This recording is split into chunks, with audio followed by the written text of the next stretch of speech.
Jemaat Tuhan, seringkali ada perdebatan yang mengatakan bahwa apakah iman itu harus dengan perbuatan, harus dengan ketaatan. Menurut Yakobus 2 ayat 17, saudara bisa lihat dalam Yakobus. Atau firman Tuhan yang berkata bahwa jika demikian apakah dasarnya untuk bermegah?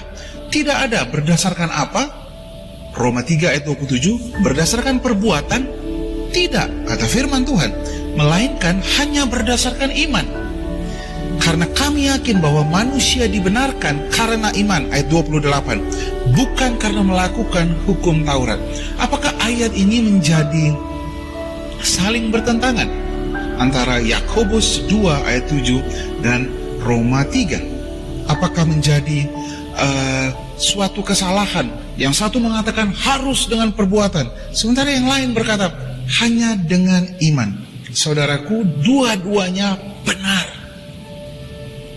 Iman harus dengan perbuatan. Tapi apakah kita manusia sanggup melakukan perbuatan ketaatan, melakukan hukum Taurat? Tidak ada yang sanggup, karena hukum Taurat itu harus dilakukan dengan segenap hatimu, dengan segenap jiwamu, dan dengan segenap kekuatanmu, akal budimu. Dikatakan firman Tuhan, segenap itu 100%. Salah satu saja, maka kamu tidak layak untuk disebut taat, kamu disebut pemberontak.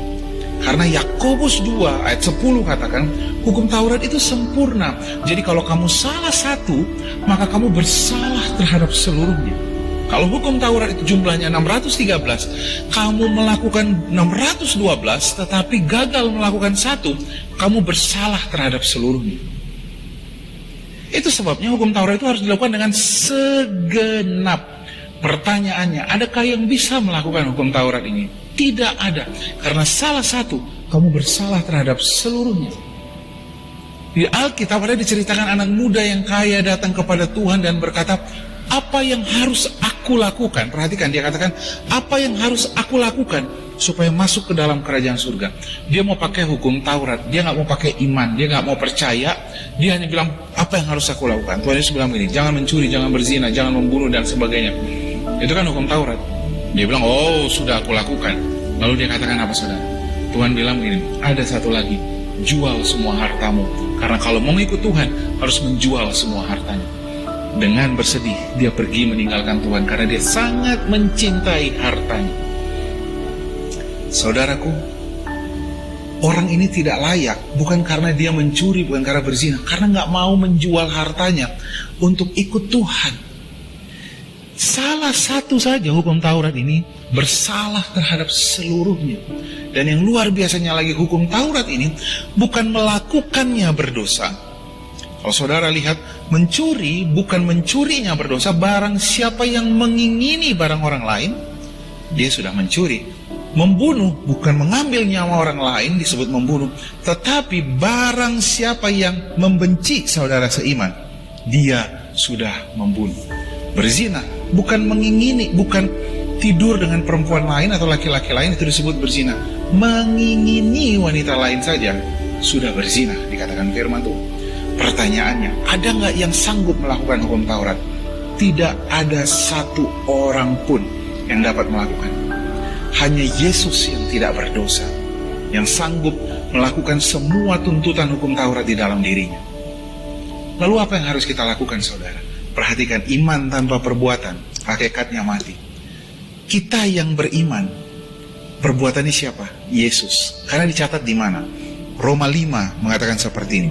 Sebab itu sama seperti pelanggaran semua orang beroleh penghukuman, demikian pula oleh satu perbuatan kebenaran semua orang memperoleh pembenaran untuk hidup.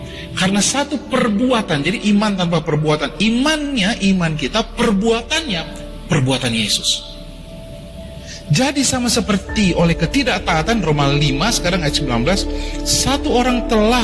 karena satu orang semua orang telah menjadi orang berdosa, demikian pula oleh ketaatan satu orang semua orang menjadi benar. Saudara, kita dibenarkan bukan karena perbuatan benar kita dibenarkan karena Yesus, ketaatannya, mati di kayu salib membenarkan kita. Itu sebabnya kita beriman kepada perbuatan Yesus, penebusan Yesus di kayu salib. So, genaplah firman Tuhan yang berkata, iman tanpa perbuatan hakikatnya mati. Saya yang beriman, Yesus yang melakukannya di kayu salib. Galatia 2 ayat 16 dikatakan begini, kamu tahu bahwa tidak seorang pun yang dibenarkan karena melakukan hukum Taurat. Jadi kalau saudara berpikir kita dibenarkan karena melakukan hukum Taurat, tidak ada seorang pun, tetapi hanya karena iman dalam Kristus Yesus. Galatia 2 ayat 16. Itu sebabnya kita harus beriman kepada Yesus, perbuatan Yesus di kayu salib. Sebab itu kami telah percaya kepada Yesus Kristus, supaya kami dibenarkan karena iman dalam Kristus, bukan oleh karena melakukan hukum Taurat. Sebab tidak ada seorang pun dibenarkan karena melakukan hukum Taurat. Jadi kita beriman di dalam perbuatan Yesus. Itu artinya iman dan perbuatan. Tuhan Yesus memberkati kita semuanya.